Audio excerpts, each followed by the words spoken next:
Hi, everybody. I'm talking to you from the classroom, but I am not live right now. I just thought I would give you a tour of the classroom.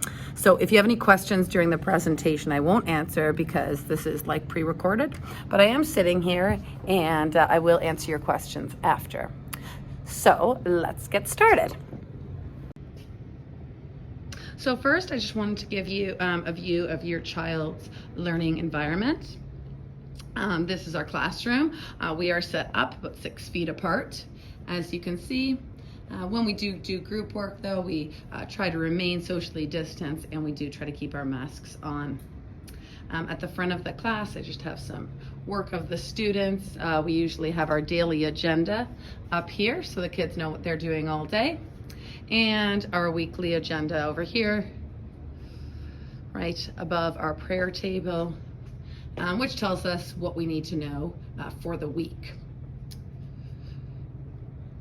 A little bit about our attentive listening and our learning skills, our mutual respect. I'll talk to you about that later. As you can see, we are in the science room, so we're really lucky. So we have lots of sinks. I think we have 7 sinks in here. So lots of hand washing, lots of hand sanitizing here. And if your child requires a drink, we just walk out the door right here. And this is the fountain that is now just a water bottle filling station, which is there. Finally, Miss Cabral and I do switch. So Miss Cabral's class is just right in here, but only Miss Cabral and I switch, so the students don't. And I'll talk to you a little bit about that. So we just kind of move in between each class, just kind of like this easily. And I'll talk to you a little bit about that later on.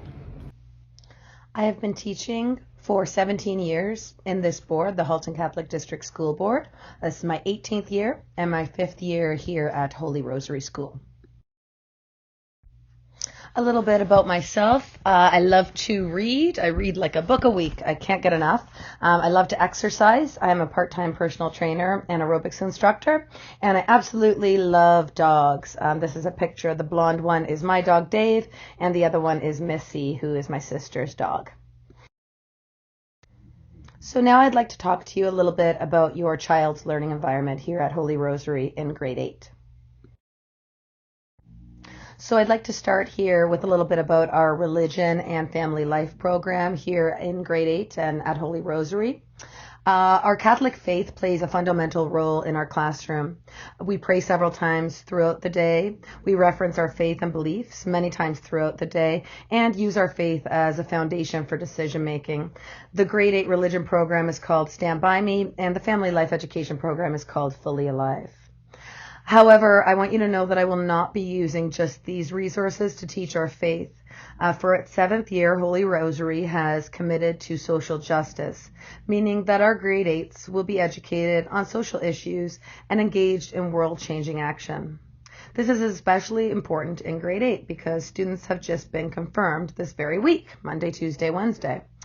Therefore, it is essential that they practice our focus on faith theme, solidarity, and our essential question, how are we church in our world? The sacrament of confirmation received this week demands that our grade 8s show how they can use their lives, which are a gift from God, to improve the lives of others. Through their activities, students will be given the opportunity to participate in student-led campaigns, explore and develop their capacity for leadership, and engage with the world in new ways. In turn, their efforts provide tangible benefits for local communities as well as those around the world. Our own Terry Fox Marathon of Hope this past Friday was our first social justice initiative. Our second one was our Orange Shirt Day, which took place today. And our next one will be We Scare Hunger. So students will have the opportunity to plan spirit days and raise funds for an organization of their choice based on their passion. And I'm going to tell you a little bit more about that as the months progress.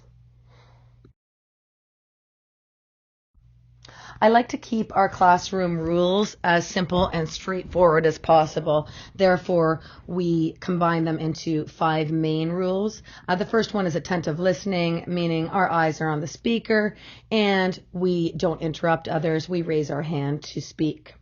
Our second rule is mutual respect, and that's obviously self-explanatory. We respect one another. Appreciations and no put downs. We thank and show our appreciation for others, and I really do deter any negative talk or put downs. I also encourage the right to participate, meaning they should participate as much as they can, but they also have the right to pass if they're not comfortable with something, speaking about something. And finally, safety. We always think of safety first. Students will not be permitted to have their cell phones on their person in the classroom or on school property unless permission is granted. So what that means is I collect the cell phones at the beginning of the day. They can use it at any old time they want as long as they ask me.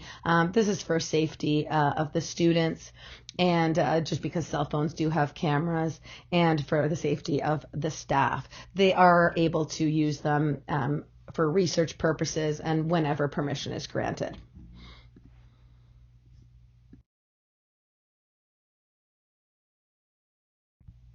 Okay, COVID-19. I will go through this quickly because I know we have all heard a lot about this. So I'm just going to give you kind of my COVID-19 rules, my main rules of COVID, and our main rules around COVID, surrounding COVID. We ask that everyone self-screens, and if you have any symptoms of COVID, you do not come to school. You guys know all about that. You're screening your child every morning. We practice safe hand hygiene. That means we wash our hands or we sanitize our hands before and after recess, before and after we eat, whenever we want to wash our hands. We will be wearing masks in the classroom, particularly when we are in close proximity to others. We don't wear masks when we are far enough apart or when we're eating, and we do not have to wear masks at recess, but we certainly can. And finally, cohorts and staggered recesses. As you may now know, we have recesses, grades 5, 6, 7, 8 together, and then 1, 2, 3, 4 have recesses together. So there's much less kids out on the field. As with last year, there are no water fountains this year. However, there is a water station right outside our classroom, as you saw in the tour, and that's for water bottle filling. I also have extra water bottles. Should your child ever forget their water bottle, I also have cups. So try to make sure your child comes with a bottle of water so they can hydrate throughout the day. Mental health is obviously very important. We practice meditation and mindfulness whenever we can. We have our child and youth counselor, Mrs. Montague, this year, who is incredibly helpful, and we are working to make sure that your child feels safe and is happy in their classroom and in their school. When it comes to athletic teams, we have not yet got the go-ahead to begin athletic teams. However, I'm looking forward to coaching volleyball. I've always done that in the past. So we will, as soon as we get the go-ahead, we will start intramural playing, and we'll start with volleyball. Large gatherings will obviously be kept to a minimum. We'll be doing that virtually as we're doing tonight. And social justice and the faithful fury will take place within our own cohorts, within our own grade 8 classrooms, as mentioned before. Next up is our language program. So for our language program, we're going to be learning a number of different things. The language curriculum is made up of 4 strands, as you probably know about: reading, writing, oral and visual communication, and media literacy. I will use a balanced literacy program to develop students' language competencies. This includes independent and guided reading, word study, and writing. I will also spend a lot of time promoting oral language and media literacy skills. The more a child reads, the better their literacy skill development. So nightly reading is key to literary success, or literacy success. Please take the time to promote nightly reading. Ask your child what they're reading. Ask them to talk about what they read. You may even ask your child to read a short excerpt so you can check for their own fluency. Our math program. As you might be aware, changes were made to the Ontario mathematics curriculum last year, so that although it is separated into different strands, there will be only one grade for math on your child's report card. So new strands include socio-emotional learning, financial literacy, as well as coding. And emphasis will also be put on basic computational skills like multiplication tables. For our arts program, lots of stuff going on here. The arts is divided into visual arts, drama, dance, and music.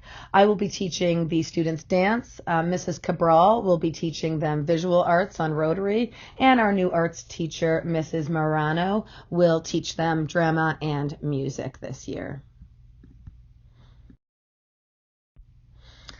For our physical education classes, I will be teaching all the physical education classes to all the grade 8s this year.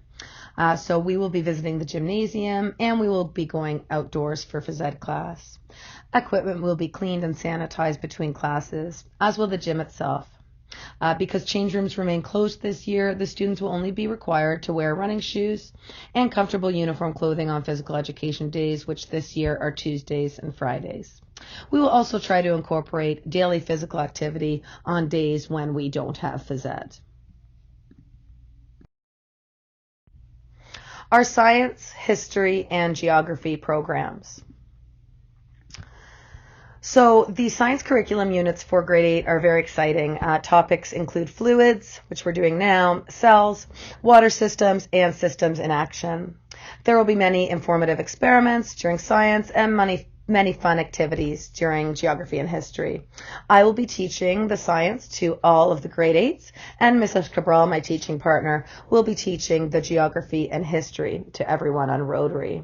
And also should be noted that the teachers will be moving from class to class, not the students. So your child will remain at his or her own desk for the day. Our attendance.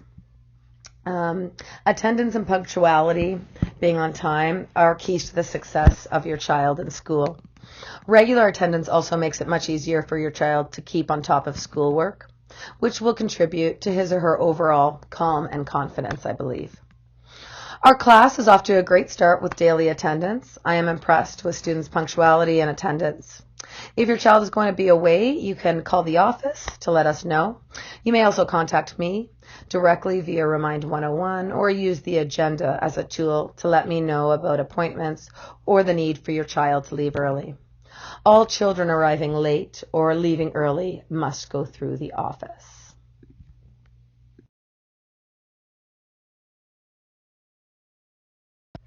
Oh, it's time for the fun stuff. Our communication and parental involvement. So, as most of you know, I'm using Remind 101 this year. Most of you are familiar with it. If you have not yet received a Remind 101 invite from me, please download the app and text at Mrs. Delija to 705-230-2856. This allows us to text without exchanging numbers. It's a pretty cool app. You can follow this link to join. www.remind.com/join/Mrs. Delija. You can email me, deliam@hcdsb.org. If you have not yet received an email, please take the time tonight to tell me your email address, either through the chat or we can email it. You can just email me. You can also call me if good old-fashioned phone is your style. The telephone number here is 905-634-3609. And my planning time this year goes from 12:30 until 10 rather. Or anytime after school. I'm usually here till about 4:30, so you can get me here at the school. In person, you can also book a time to talk to me in person directly. We'll just have to do that through the office due to COVID times, of course. Our assessment and our report cards. So this is probably something you're pretty familiar with. Assessment and evaluation is an ongoing practice in our classroom. If your child has one bad day or one bad test, that's not a problem. Contrarily, one great test or fantastic assignment does not result in a level 4 on a report card. The most effective definition of assessment is to consider it a daily process. There are a variety of assessment strategies that I will use this year, including teacher-student conferences, daily observations, checklists, presentations, tests and quizzes to determine your child's level or percentage. Any and all performance completed in the classroom is taken into consideration when evaluating overall student achievement. And as has been the case in the past 5 years, the 2021-2022 school year will have one progress report in November and then 2 term report cards, one in February and one in June.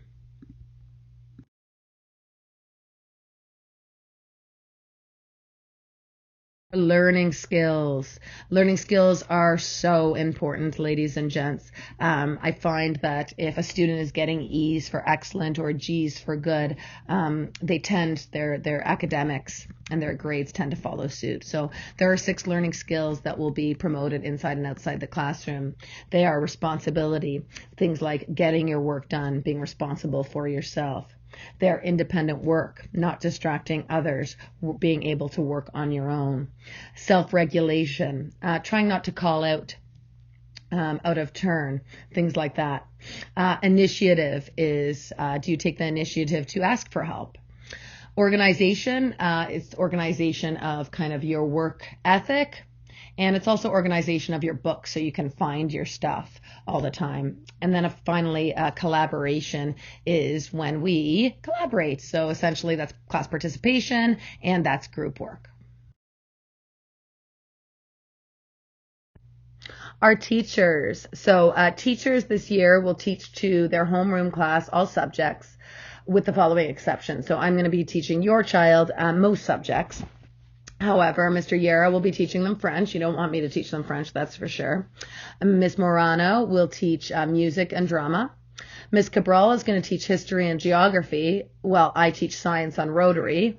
And Ms. Cabral is going to teach art, while I teach phys ed on Rotary. So those are the only exceptions. Our school supplies. So I sent home a list of stuff that you should have. If you need that list resent, I'm happy to do it. I'm happy to resend it to you. So this year is very different, a different year for school supplies since we cannot actively share with each other, much like last year, but different from other years. So while we have supplies in our classroom, the children should have their own supplies as well to keep in their desks. So a list of these supplies was sent home, as I mentioned, in the intermediate division letter, as well as in my initial email. That being said, I will gladly help any child who is not able to bring in supplies. Students are also welcomed to bring their own devices from home to use in the classroom. These may include laptops, tablets, iPads, etc. And devices can be used daily to complete tasks such as note-taking, research, group work, presentations, etc.